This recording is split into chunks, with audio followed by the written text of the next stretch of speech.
Welcome to Dark Narratives. I'm Isabella. And I'm Alexandria.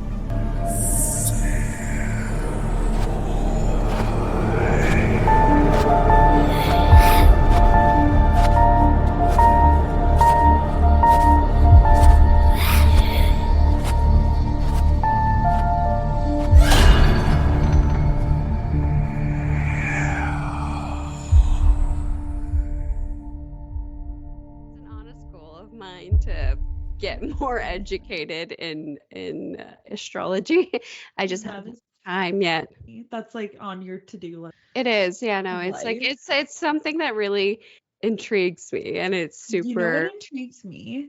Every time I see a full moon, I always think, oh, I wonder if something crazy is gonna happen, or it like does. if people are gonna be cranky tomorrow or something like that. They will. I do worry about that. No, it's true. But okay, I was gonna say what interests me is space. I go down rabbit holes sometimes on space. It's more crazier is space is more explored and than parts of the ocean. I know, I heard that. I went on this deep dive not too long ago about space, because you know those two astronauts that were in space and they couldn't come home because there was something wrong with the return capsule. I don't. Space is absolutely terrifies me, so that's probably why I don't know that, because I've heard about it and didn't want to hear any more about it. It's terrifying, but I just re-looked this up, and so when I was reading into that about those astronauts, then I went on to this like rabbit hole, and I ended up in learning about this guy who was literally forgotten in space, like stranded in space, because he was in space when the Soviet Union happened.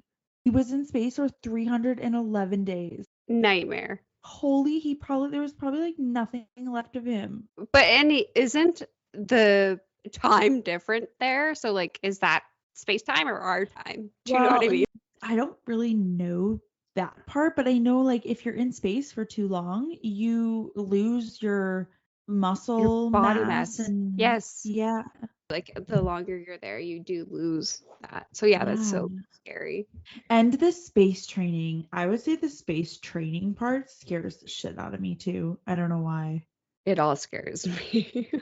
Like space, like just looking out the window and it's just abyss. Or I've heard that being up in space, I've heard astronauts saying that looking at Earth and just having a renewed kind of appreciation for our Earth, looking at it from so far up, just, you know, it just looks like this precious ball, I guess. Oh God, space is so scary, but it's so fascinating.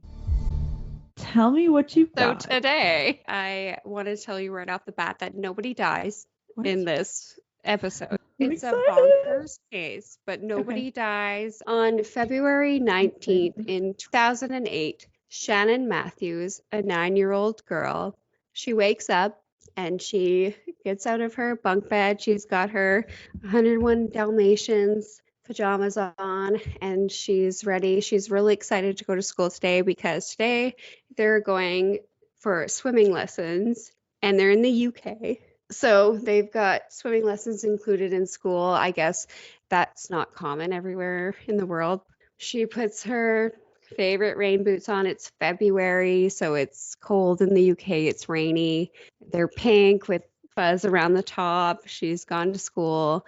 And that day she's kind of quiet and her friends were kind of saying how not her regular outgoing self, but they didn't really ask much. And you're scaring me because you said 9-year-old girl. I keep thinking. But then again, nobody dies, right? Yeah. Okay. Yeah. So she puts her boots on. She goes to school. They go swimming. The day goes well. Everything's fine. And then after school, she gets off the bus. Her friends, they part ways. And she never comes back home. Her mother is waiting for her. It's 4:00 now. She's still not home. And her mom is kind of, okay, well, you know, she's usually home by now, but maybe she went to a friend's house. It's a small community where they live, a small area. So she's thinking, you know, maybe she went to her friend's house. Not thinking too much about it. She actually goes shopping. Her mom goes off shopping with her sister-in-law. 2008? Yeah, her mom goes shopping. She comes back home at 7 p.m. at this point. First of all, it's a 9-year-old. Okay. As a mother, would you go shopping if you're 9? Absolutely not. I'm like furious Okay. listening to this. All right. Like Her what? mom comes home at 7 p.m. Her 9-year-old daughter is still not home. Shannon. Her mother, Karen Matthews, calls 999, and this is the 911 in the UK. She calls and Sorry, she this is 2008. It's not like this is like the 80s or or like yeah, even the 90s. This is Yeah, 2008. she's not a latchkey kid. No. Yeah. So So there's no reason why she. Okay, I'm go on. okay, so This Karen is. Matthews calls 999 and she's Mhm. frantic. And she's saying, my daughter's not home. I'm calling to report my 9-year-old. And the dispatcher says, well, have you checked with her friends? Has there been any arguments at home? Is there any reason for her to run away? And Karen says, no, she's no fights at home. She's happy at home. There's no reason for her to not be home. Everyone's taking this very seriously. It's February in the UK. It's cold. It's a 9-year-old that's missing. This is 9 months after Madeleine McCann. Do you know the case of Madeleine McCann? How could yes? Madeleine McCann was a cute little 4-year-old girl that went missing in Portugal, and her parents were upper class, very well off. They would vacation in very nice places, and they went to Portugal, and their daughter went missing, and this was 9 months after that. When that happened, there was a lot, the media kind of came down a lot on the police force that they didn't do enough for this little 4-year-old girl. So this was 9 months right after Madeleine McCann went missing. They're searching everywhere. The community really came together. The mother, Karen Matthews, was born in Dewsbury, and she was one of 6 children. Her parents, first of all, were Gordon and June, which that's super cute. Gordon and June. Gordon and June. And they were said to be really strong parents and really strong grandparents. She was one of 2 daughters. They had 7 children and only 2 girls, and one of them was Karen. She had a lot of issues kind of growing up. I guess she had an IQ of 74, and average IQ is between 90 and 100. So she was a little bit below average. She had some learning disabilities, and she never got along with her parents. So by the age of 16, she ran away from home. She dropped out of school, and she met a boy and had her first child at 19 years old. And reportedly, the boy she had a child with was 16. Oh no.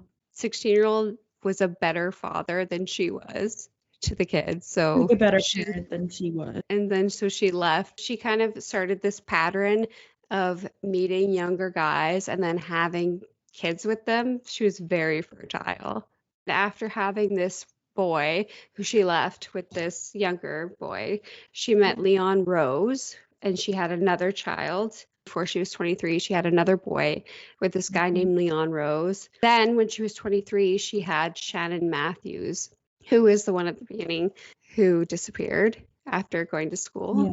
Her and Leon never got along, and it was very tumultuous. Right after she had Shannon, she went to her parents' house because there was signs of neglect too from her first 2 sons, that she couldn't take care of her kids. She went right to her parents' house, and her parents, they knew kind of Shannon needed the help, and they were really strong. They were really good grandparents, and they wanted to give their grandkids a good life. They raised Shannon for the first few months of her life. But then after a few months, Karen had a falling out with her parents, and she decided that she was going to move back in with Leon. Also at this time, it was reported that she refused to buy diapers for any of her kids. She would use plastic bags. She would tape towels to their butts, kind of whatever she would find. It was common to see the Matthew kids in towels and plastic bags. The thing is, I'm not shitting on the unfortunate, or I'm not trying to make, people who don't have who can't make ends meet. But There's a the difference fact, between somebody trying to do whatever possibly that they can do for their child, no matter what it is, and then there's somebody who's just refusing to buy necessities and do what a child yeah, needs. she was getting assistance from the government. So Mhm. she was having these babies and the government was giving her money. And so she was using that money for beer, cigarettes, and fast Right. food. And she was refusing to buy diapers or anything for her kids. She had her first baby when she was 19. That first Mhm. baby is with that guy. And then she met Leon. And then at that point, they had the two kids, her second son, and then Shannon. And that's when she was refusing to buy diapers. They were fighting all the time. It was very toxic. In 2001, Leon and Karen split up, and Karen told Leon to take her son, and she would take Shannon, who was at 3 years old at the What time. the hell? These babies. I just want to wrap them up and take care of them. I know it doesn't end there. She Oh. has a lot more children after this. What? Yes. By 2003, Karen actually has 6 children by 5 different fathers. In 2003, she only has 4 of them in her custody. In 2003, Karen is 28 and she moves into Moorside Estates. Moorside Estates was originally built for military housing.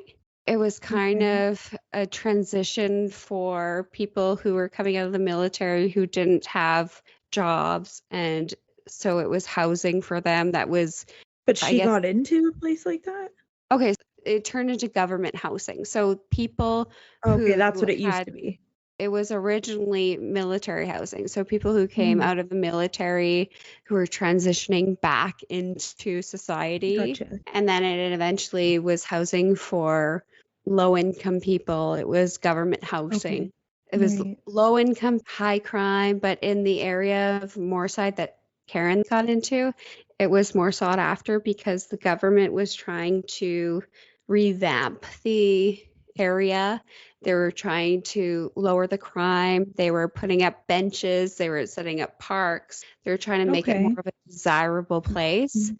Right. But there were still some people in the area that were throwing trash in their backyard and just being shitheads. I don't know. To set the scene, it's just kind of not a super desirable area. It was townhouses that some people didn't really take care of their throwing trash, in their backyard. Mhm. It was still a really strong community. And one Oh, of the okay. houses, they just used it only for a community house. So they would do like yoga and Like a town. hall or whatever. Yeah, they would get together and kind of, hang out, and Right.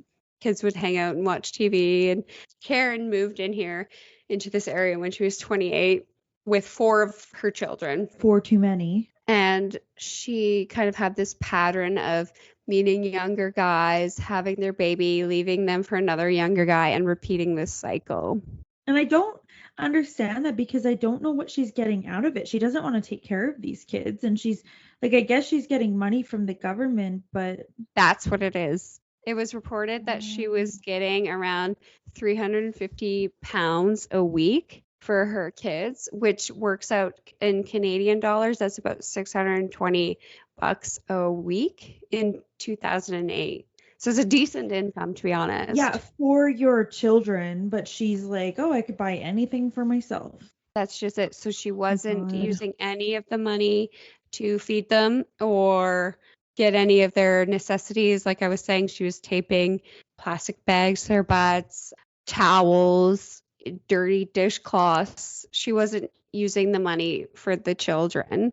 In 2003, when she moved into this Moorside estate, she was 28 and she met 18-year-old Craig Meehan. Right now I have a little baby and I could not imagine not provide like doing my best to provide to make him feel cozy and Yeah, she's this a woman. piece of work. So Such yeah, a this piece of work, lady. Karen, was 28 at the time and she met 18-year-old Craig Meehan. And so they moved in together in Moorside Estates. And within 7 months, she was pregnant with her Oh, she was. child within 7 months. While she was living with Craig, people heard violent arguments going on with them. They were the party house, even with this newborn baby, even with her other young children. People knew them as the party house. And as loud as they were partying, people even still said that they could hear children crying through the walls. Oh, no. Apparently, they were smoking up to 60 cigarettes a day. Ew! I don't even know how many cigarettes are in a pack. That seems like a lot to me. Yeah, I wonder how many packs a day that is. But And they were doing it in the house, I could guess. yeah, their house was like Nice. overrun with beetles, mice. It was covered in waste. There was vomit everywhere. It was disgusting. Like it was deplorable conditions that they were living in. This Karen, she did not give a fuck. There was writings on the walls in the children's bedroom because they would, I guess, communicate through writing on the wall, which is super odd.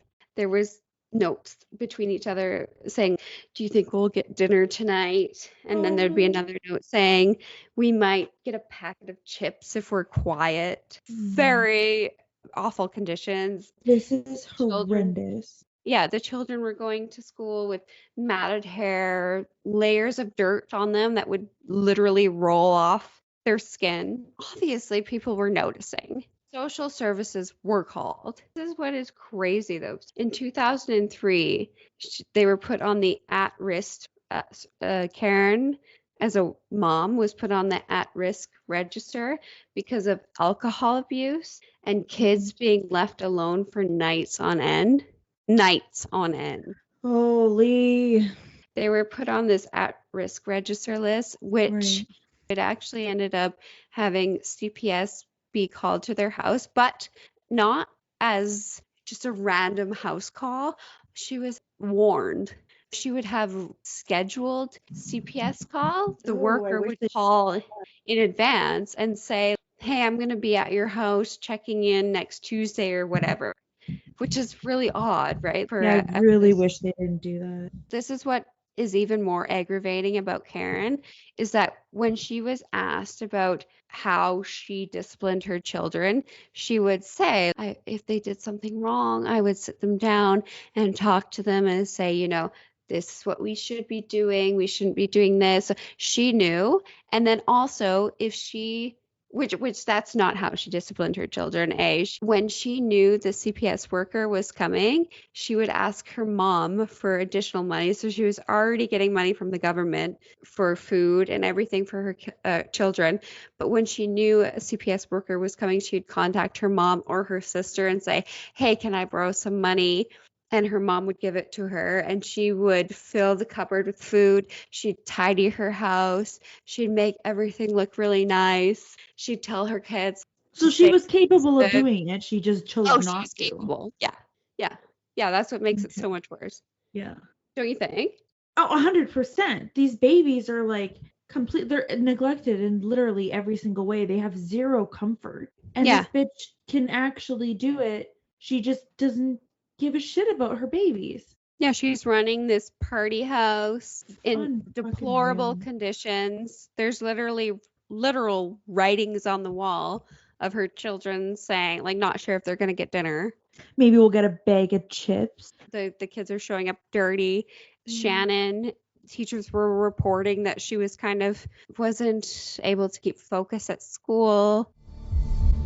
So that brings us back to the Matthews house. So the night before Shannon went missing, she had a big fight with her mom and her mom's boyfriend, her 10-year-old boyfriend, Craig.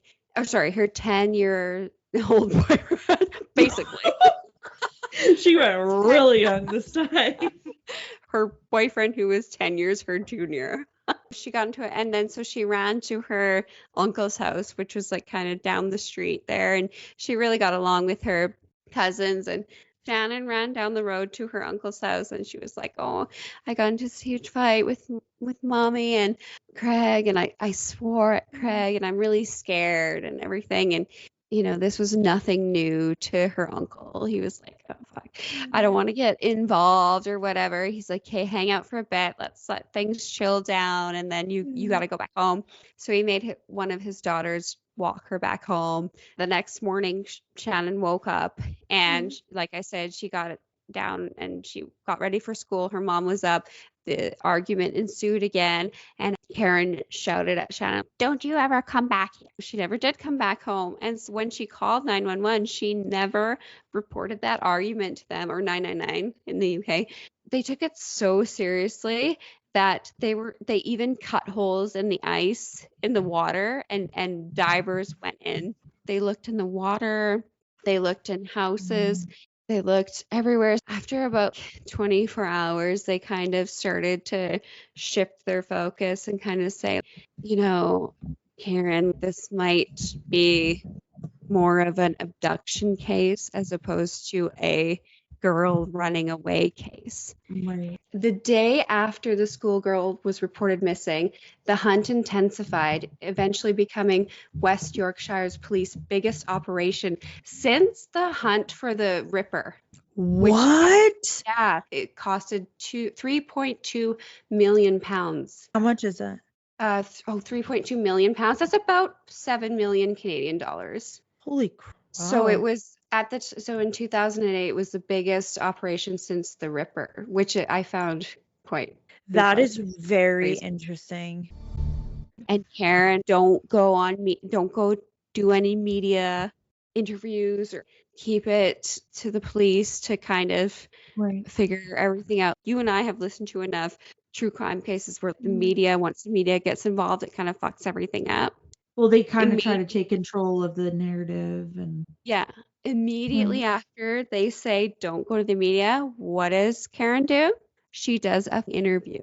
And when I tell you this ragged woman, this are there enough words for this person? She looks like a dragged up, hard run, rough life, pushing 50 woman. She's 31 at the time. She looks incredibly weathered. Oh, if you look up a picture of her, she's got these circles under her eyes. She looks like she's got kind of two big black eyes. She looks rough. Karen Matthews. She looks, you just know this person's dirty. Oh, she is gross. And then look at Craig Meehan. Guy with the buggy eyes. Apparently, he was a lot smarter than her. In the relationship, everyone thought she kind of was the pants because she was so loud, always shouting. But I guess he was a lot smarter than her. He actually held a job. He was a fishmonger at the local supermarket. And he was making $16,000 a year being a fishmonger, which I think is around $30,000 a year. She's one of those incredibly obnoxious people. Yeah, people were saying that she was always loud and not in a friendly way, but yes, obnoxious. I hope Shannon ran away and found a beautiful life. So that's what police were asking. It was Shannon upset at home, and Karen was saying no, she loved it home. She kept calling her my princess baby daughter, my princess daughter. She got on media, she got on an interview. She was saying she was holding this teddy bear saying, my princess baby daughter, please come home. And people were starting to think that this is really not that she was suspicious. They were just saying she's a bad mom because in front of cameras, she had those big bags on her eyes. Like she'd been crying for days and putting on this whole show. And then when the cameras went away, she was just back to partying, back to normal drinking and everything. She does have a history before this of being a bad mom. So yes. One of her best friends even said that teddy bear that she went on and did an interview with holding wasn't even Shannon's teddy bear. Her friend even said she never called Shannon her princess baby. It was just very odd. People were saying that her learning disability and her low IQ, and she was going after these younger men and just looking for acceptance and it was just like another way of getting this, not acceptance, but this acknowledgement through media. She told her kids that Shannon went on vacation. Meanwhile, the residents of Moorside had pulled together and printed out T-shirts and posters, while more than 300 policemen at this point and 3/4 of all the UK's special trained body dogs. They were taking this super seriously. Yeah. Karen's best friend at the time, Julie Bushby, organized a campaign to find Shannon. You know, that community house in the Moorside? Yeah, she was throwing discos and stuff and raising money. Oh, really? To try and, yes, it actually got friend. her friend, Julie, organized. You'd think, okay. It was nice. Like the whole community came together and everything. Yeah. Where the hell's Karen in this? Oh, yeah. The reward fund for Shannon got up to £50,000, which was mediocre in comparison to Madeleine McCann. It was millions of dollars, and it was really weird because the Madeleine McCann family, they ended up getting emails from anonymous members of the Matthews family demanding money, saying, "You guys are well off. You should be sending us money." Oh my God. Yeah, and apparently these emails were quite aggressive and quite straightforward, basically saying that. And they were actually ready to send in £25,000 to the search, but police were like, no, don't do that. But the community ended up raising a bunch of money. And so even without the Madeleine McCann, the McCann family sending any money in, the reward was still up to $50,000 to find Shannon. Okay. And so Karen, she had this liaisons between the police force. A police officer would be at her house constantly, kind of telling her what was going on with the investigation. Okay. Going back and forth with information and whatnot. So she had a personal police officer at her house at all times. And she said that Craig, the stepdad, would just be playing video games all day long. And Karen would be either drinking or eating fast food. But as soon as cameras came on, they were devastated. It was a totally different Karen. What the hell? Yeah, and then also they don't think people notice this behavior? Well, so Jesus. People didn't think anything weird or suspicious. They just thought Karen is a shit mom. Yeah, okay. So no one thought anything suspicious of it, but the officer who is the liaison, so basically it's the in-between officer. So it's the officer that is at her house relaying information back and forth. Mm-hmm. Does that make sense? Yeah, like liaison? Am I saying it wrong? Okay, yes, you are saying it wrong, because I was like, what do you keep you're saying it like with an accent or something. I'm like, is it not a French word? Funny, because seriously, when you first said that, I was like, what is that? And then when you explained it, I was like, okay, yeah, that totally makes sense. But then you said it again, and I was like, are you trying to say liaison? Okay. Oh my God. How do you liaison? Yeah, okay, I'm like a liaison. I'm sure that how are you saying it in France? Okay. It's called liaison. Okay. All right. There we have it. Let's put our French accent away. I'm sorry. That is so funny. Okay. I digress. Okay. All right. So there is one of those cue liaisons. You? She shows up at the house one day. Okay. So sorry, hold on. Okay. My face hurts. Hold on. Okay. Sip of your drink. Sip. Let's get it. Stop. It's gonna come through my nose. I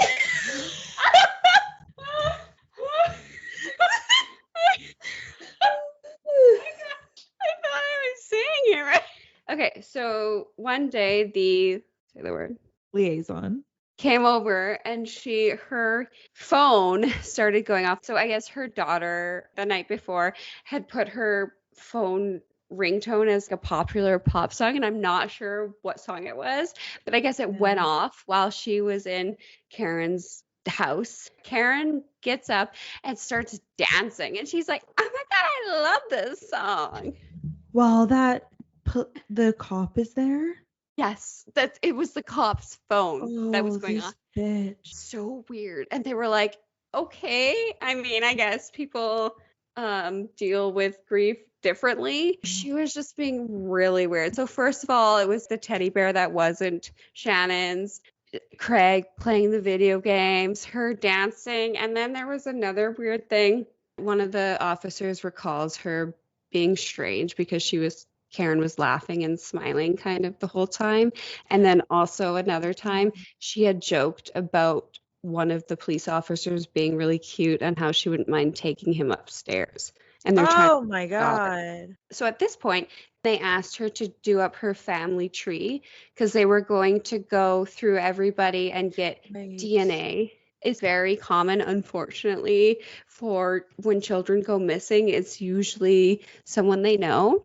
Yeah. If it's an uncle or, just a neighbor, a brother, a neighbor, anyone, someone in their family. Unfortunately, that's kind of statistically what happens. It's very rare for it to be just a random person to abduct someone. So they asked Karen to write down her family tree, which was huge. Yeah, no shit. She even comes from a family of 7 of her own. It actually came out that her youngest child wasn't Craig's biological daughter, which just added to this. Oh, there's so many people to talk to. Yeah. And she had told the officers that she had 6 children, when in fact she had 7 at the time. So Karen even forgot how many children she had. Like, this is the mother of the year that we're talking about right now. Oh my God. And the officer was like, are you sure?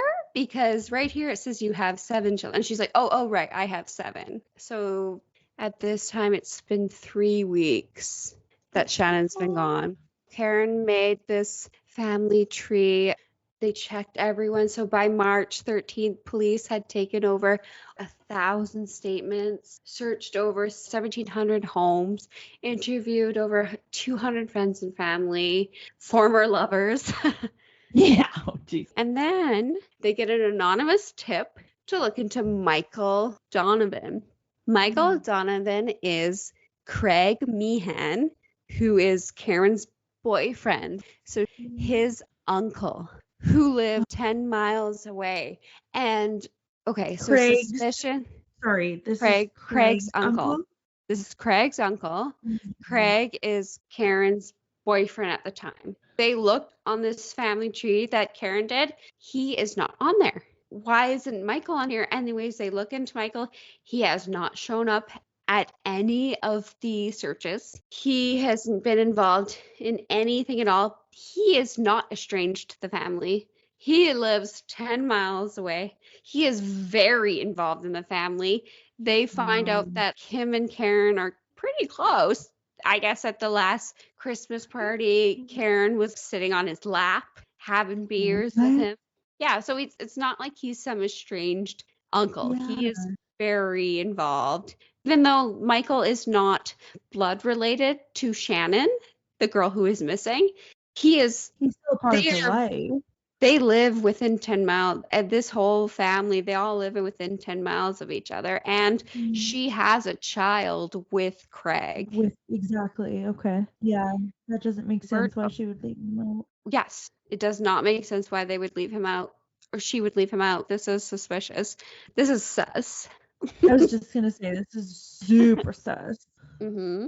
They go over to Michael's flat, and he lives in kind of a split level, I guess. He lives up top, so there's somebody that lives out in the bottom underneath him. They knock on Michael's door, no answer. They look, his car is in the driveway, and apparently he does not go anywhere without his car. He does not walk anywhere. They know this. They're knocking, no answer. The neighbor underneath him comes out, and she's, what's going on? There's a bunch. Yeah. And they ask her, well, is Michael around? Where is he? And she goes, I haven't seen him, but I have heard a little kid walking around in his place. I thought that he has a new girlfriend. I just figured that was his new girlfriend's daughter or child. Oh my God. Alarm bells are going off in the. I'd be like, I'm kicking this door in. Oh, yeah. So they do. Because they're thank like, God. that is enough Thank for God. us to literally kick the door in. So they kick the Yeah. door in. Silence. Nothing. Oh, They shit. don't hear anything, but they smell fresh cigarette. Okay, someone is in here. And they're looking around. Nobody is around. But it's fresh cigarette smells. Someone has been here. His car is out there. This downstairs neighbor said he heard little footsteps running around like a child. So the main bedroom is locked. So they kick that down. Kick it down. Nothing. Still though, they smell fresh cigarettes. They're like, oh, fuck. They're almost ready to give up. It's been 24 days since this little girl has been missing. 24. God, yeah. They hear a little voice from underneath the bed say, "Stop it. You're frightening me." And the cops stop. They turn around. This little girl's head pops up from underneath the bed. And they go, and it's Shannon Matthews. They thought, oh my God, we frightened her. Where is Michael? Right. Where is Michael, Isabella? Well, where is Michael? There's cigarette smoke. Oh, fuck. Where is he? Now, this is probably the creepiest part. Shannon goes, he's under there with me. The cops go back in because they took her out of the room. They took her out of the house because they throw think that bed out the goddamn window. they think that they've rescued this little girl. She's terrified of us. We scared her. We've got her out. She's safe. He's under there with you. They go back in. They lift the bed up. He is in the fetal position underneath the bed. This grown ass man had her and him underneath there. I'm hiding. so freaked. I literally got goosebumps on my body. Got some seriously shitting my pants. I'm literally shitting my pants. I'm scared. So the cops go in and they pull the mattress up, and this man is in a fetal position, and he has got a newspaper clipping that said that there was a 50,000 pound reward for this child, Shannon. He had with him travel ease and temazepam, which is a really strong painkiller, and he had 600 pounds with him. Sorry, he had all of this with him under the bed? Under the bed. Okay. And the cops actually had to remove the bed frame to get him out. When they pulled him out of his house, people onlookers were like, what is going on? This is a small community. And he shouted, I'm a poorly man. And he also said, get Karen down here. She was a part of this. No. Before we go into that, I wanted to talk about Michael Donovan. Who is Michael Donovan? Michael Donovan was actually born Paul Drake. He was the youngest of 9 children and brought up in Dewsbury as well. Throughout his life, he had learning difficulties, only having around half an average of an IQ. So he was a bit lower on the scale as well. He attended special school where he was bullied. From the age of 11, he began getting into trouble in juvenile court. By the age of 18, he started getting into trouble with arson and shoplifting. Oh, no. So by a young age, he was getting in trouble with the law, this Michael Donovan. His first brush with the law was a preteen. He was convicted at 3 courts of arson, shoplifting at the age of 11. At 16, he was convicted of causing criminal damage. Was at this time he ran away and never returned from home. He always lived in kind of these fantasy worlds. When he was 19, he legally changed his name to Michael Donovan because he named himself after a character in an 80s sci-fi TV show. While he was undergoing psychiatric treatment, he met Susan Bird, and they married and they had 2 daughters. And he claimed she was violent towards him and had a drug problem. And so they later divorced, but somehow he originally got custody to the two daughters. And then they were taken away from him allegedly because he was making them watch him have sex. It was really weird because he wouldn't allow them out. They were really dirty. The children were having trouble maintaining eye contact. They weren't developing socially. Just kind of sum Michael Donovan's level of intelligence up, I guess. At one of his jobs, his boss gave him $20 or 20 pounds to go fill up the work truck, and Michael went to fill up the work truck, and his boss saw him driving around after getting gas, and his boss was like, "What are you doing? I asked you to fill up the truck, not waste gas." He filled up the tank of gas, and it didn't cost him the amount of money that his boss gave him. So it cost him less than 20 pounds to fill up the gas. Yeah. So Michael drove around to empty the tank out so that he could use the rest of the 20. Like that's how his brain works. What an idiot. Why did this also reminds me of like something that would happen in The Office, like the show? Yes. Oh my god. Yeah. Yeah, no, like so silly, but real. Somehow he was more mentally stable than his wife at the time to take care of their two daughters. It was reported that he didn't let his daughters outside. They were very dirty.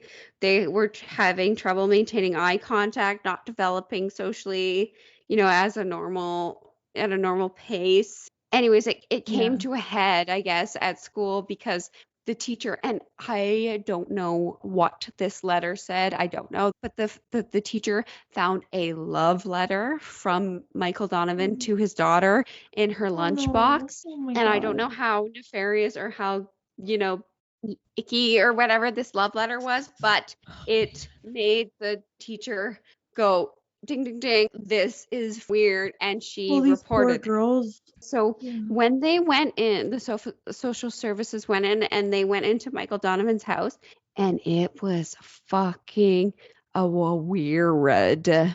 They went in and there was Post-it notes everywhere. There was Post-it notes on the kitchen saying, "Do not enter." There was Post-it notes on a phone saying, "Do not answer." There was notes on the wall saying, "Do not talk." And he enforced this. People would come over and his daughters would say, "Oh, we can't talk." What? It was so weird. There was a neighbor reported that the girls came over one night to stay, and I guess the girls were so hungry. The neighbor was giving them just food, just regular food, and they were scarfing it down. And then the neighbor was saying, "Okay, well, you guys want to go to bed?" And apparently the girls said they were more comfortable staying on the couch, and the neighbor, I guess, tried to give them a blanket, and the girls were like, "No, we use our jackets." But apparently they just put their jackets over their heads. The girls said that they used their coats and only covered their heads, and said, how weird is that? That is so sad. All this obviously led to the girls being taken away. Michael Donovan went and kidnapped his eldest daughter, and he kidnapped her, tried to take her away. He got caught, charges dropped. And that's Michael Donovan. That's his backstory.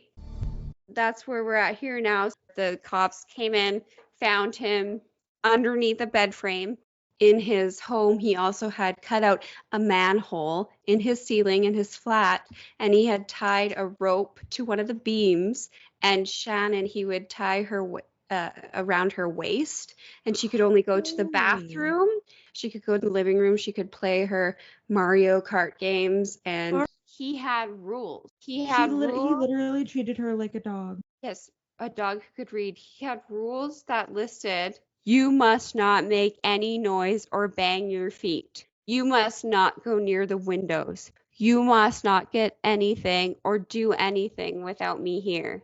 Keep the volume low, only up to 8 or lower. you can play Super Mario and you can play some DVDs. You can play the CD music. He signed at the bottom of these rules initials IPU, which stood for I promise you. It was actually a threat that her mother used often when she was mad at them. Oh, that's. We're not sure if Karen wrote these rules out or if Michael did, which is so fucked up. Also, I read that he would take her out on outing. And What? and nobody suspected him. He was so carefree, like he didn't act suspicious. He would go to the grocery store and leave her in his vehicle. And there's camera footage of him going in and out of grocery shops while she had been missing this entire time. And she's in the backseat of his car with this pink hoodie up over her head. What the hell? He's just shopping and nobody's suspecting him. That is absurd. It's insane. So when they found her, he like I said, he had 600 pounds with him. The paper cutting, saying that there was the police report saying that there was a $50,000 reward. He had the travel ease, the temazepam, and he had looked like documents. He was going to take Shannon, and she had this pamphlet, Travel Safe for Children, that was called Arrive Alive, and it was a Karen pamphlet. had this? No, No, Mike had this. Mike Michael had Donovan this. had this. So it looked like he was Okay. ready to flee with Shannon. Yeah, and remember how he had kidnapped his eldest daughter Yeah. in years prior to this. Oh, yeah. Michael was taken into custody and he didn't go easily. He was fighting and kicking and everything. That was March 14th that Shannon was found alive and hidden in the bed, and Michael Donovan was taken into police custody. At the police station, they have Shannon now, and she's sitting in a room. She's at a table. They bring Karen in. What would you do as a mother? Your daughter has been missing for 24 days. She's sitting there behind glass. The police officers, they're crying because they were expecting to find a dead, like 9-year-old's dead body if they found her at all. This was so, uncommon that this little girl, she was well. It was like there was seemingly fine. She just kind of was a little bit off because of these travel medications and these. Well, other than the abuse of being tethered to a rope from a beam. Yeah, but she wasn't sexually abused or beaten or anything like that. And she was alive. As a mom, what would you do? Your daughter is sitting there behind glass. I would freaking smash that window open, jump over it like a monkey. Get your baby. And grab my baby. Yeah, and police officers were thinking the same thing. Police officers were crying. They were, so excited. They bring Karen in. What does Karen do? She looks at Shannon through the glass. Shannon doesn't know she's there.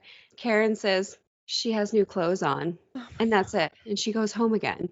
They tell Karen, we can't send Shannon home right now. We need to do some tests on her to make sure everything's okay with her. And really, they kept Shannon in their care because they weren't really sure what was going on. They're doing these investigations. Karen goes back to her Moorside Estates, and people are partying. They are elated. They're crying. They're hugging. They're chanting, Shannon, Karen's Shannon. just going back, though, not. Shannon was not with her. Even her friend, Julie Bushby, who I mentioned before, who started this campaign to find Shannon, she was like, for Christ's sake, Karen, smile. Karen wasn't even smiling. She had no reaction. Craig, and he kind of didn't have a reaction either, but we're not really sure about Craig. He was actually, I read, said to have a confused look on his face all the time and his mouth hung open. So I think that's the description of this person. That's the description I read of her boyfriend. That's terrible. Yeah, it's not very nice. Back at the police station, Michael cracks and he says that him and Shannon had met up at a cafe and they had been communicating over burner phones. We all know what a burner phone is, right? Yeah, I would hope. Yeah, I think everybody would know what a burner phone. They'd been communicating over burner phones. They met up at a cafe and Karen actually brought her youngest baby with her, strapped in a buggy to meet up to Okay. devise this plan with Michael. Wow. Originally, the plan was for Michael to take Karen's son, but Michael said, "No, I don't know your son, and also they'll care more if it's a little girl. How about Shannon?" Him and Karen decided that they had seen Madeline McCann on the news lately, and she had racked up millions of dollars to find this little girl. It was millions of dollars of a reward. So they're thinking, Shannon goes missing. The public's going to go crazy for this little girl. Couple days, they're going to make a bunch of money.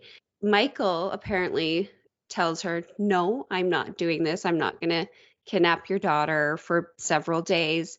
And Karen says, "Well, I know 3 guys that'll kill you if you don't." That's what she says. Michael was scared of Karen. So he goes along with the plan, and I guess she wrote it out on a piece of paper what the plan was. He was to memorize it, and when he did, he was supposed to dispose of this piece of paper down the toilet, apparently. Oh my God. Like, this message will Oh my self-destruct. God. Michael has fully incriminated Karen, saying this was her idea. She threatened him if he didn't take her daughter. He knows Shannon quite well, so he was supposed to pick her up after school and tell her that they were going to the fair. That's why Shannon got God. into a vehicle with him. She knows him. She thought Uncle Mike she's never been to a fair. Her mom's never taken her to a fair. She gets into his car, and then instead he ends up kidnapping her. And then the plan was Karen was going to tell Michael what to do next once the reward money got up to $50,000, but it was taking a really long time to get there. And I don't think they anticipated that to take it that. They thought Yeah. maybe a few days, not 3 weeks. That's why Michael was ready to kind of run, because he was kind of thinking like, oh shit, this is taking a long time. I can't keep this little girl in my house for this long. That's what they think. That's what Bunch of idiots. that's what's been alleged.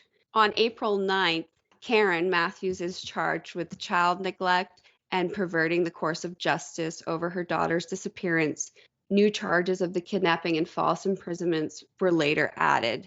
But on April 19th, they came and they handcuffed that bitch and they took her right out of Moorside Estates. People were so pissed off. Yeah. People quit their jobs to look for this little girl. People were so people were giving money. They spent so much money trying to find her, and These they were all people duped. And in another twisted event, they went back into the house to search computers and stuff because they wanted to see if Michael was telling the truth about Karen, and they wanted to see if there was any kind of evidence on computers or of that anything letter like that. or whatever. A letter, anything. So they Yeah. took their computers. What Mhm. they find, Craig Meehan, her boyfriend, they found 11 counts of possessing indecent images of children. So Craig had all this underage kiddie porn. Oh my God. Oh my God. And it was children at Oh, about the age of 4 and up. no. Oh my God. These babies are just so unsafe. And the entire time, too, a lot of people were saying that Craig was really mean to Shannon, and that's why she ran away. And the whole time, Karen was saying, no, he's never been mean to these girls. During this time, Craig gets sentenced to 20 weeks in jail for possessing child porn. I'm sorry, 20 weeks? Yeah, he only gets 20 weeks. He doesn't even serve the whole 20 weeks. Does he get put on a sex offender list? He does, and then he gets relocated. People found him and beat the shit out of him. Cops relocated him again, but people found him again and beat the shit out of him again. So Why are we taking such good care of this? What I read was that the cops weren't doing a very good job at relocating him, and it kind of seems like they were doing that on purpose because he was having a worse sentence outside of jail. Oh, they're like, hey, go get beat up over here. Yeah. And now go get beat up over here. This is fun. Yeah.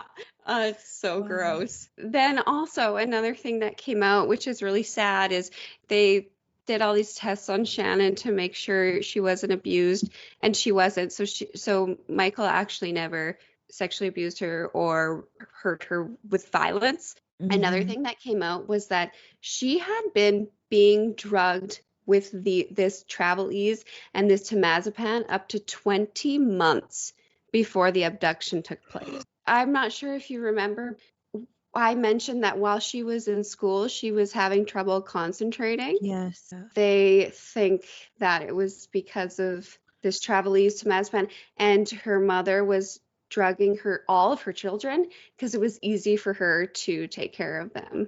This whole thing is so foul, but that is it just keeps getting worse, right? Yes, this is absolutely heartbreaking. I could not imagine. I feel like you've made it as a parent when your children are happy, comfortable, have whatever you can provide for them. Not everybody can.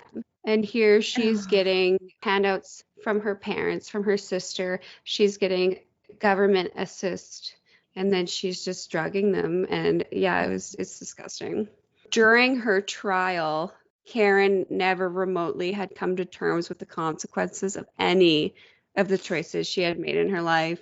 She was not used to being judged, and she appeared to have no remorse, a childish sense of unfairness. She just felt like she kind of was the victim, and she kept saying, I didn't do it, I didn't do it.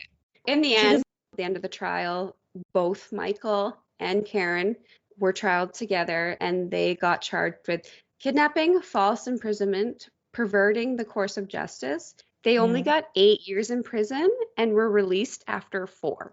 Also, to add to this, after 4 years, Shannon got a new identity. She got relocated. She got a makeover because she was coined the most hated mom in the UK. So basically she got put under witness protection because it's got all given to her. Thankfully, she got all her children taken away from her. However, while she was incarcerated, she got to take parenting classes.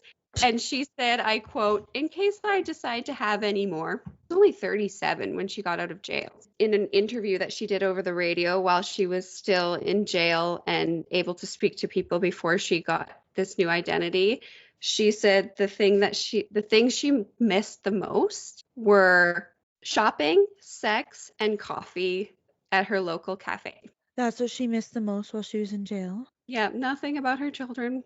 Although I will say this is one thing that kind of made me happy. Her friend Julie Bushby, the one who was, she felt so slated by this woman. I mean, rightfully so. Julie Bushby was the only one who would visit Karen throughout this 4 years of her incarceration, and she detailed everything that she would say to her because I guess she wanted answers. She wanted to know why Karen did this to Shannon. She kept denying it, even though she confessed. After the fact, she was still playing the victim, right? Julie reported almost every time she's seen Karen, she'd have a black eye. So she was beat up quite a bit by inmates.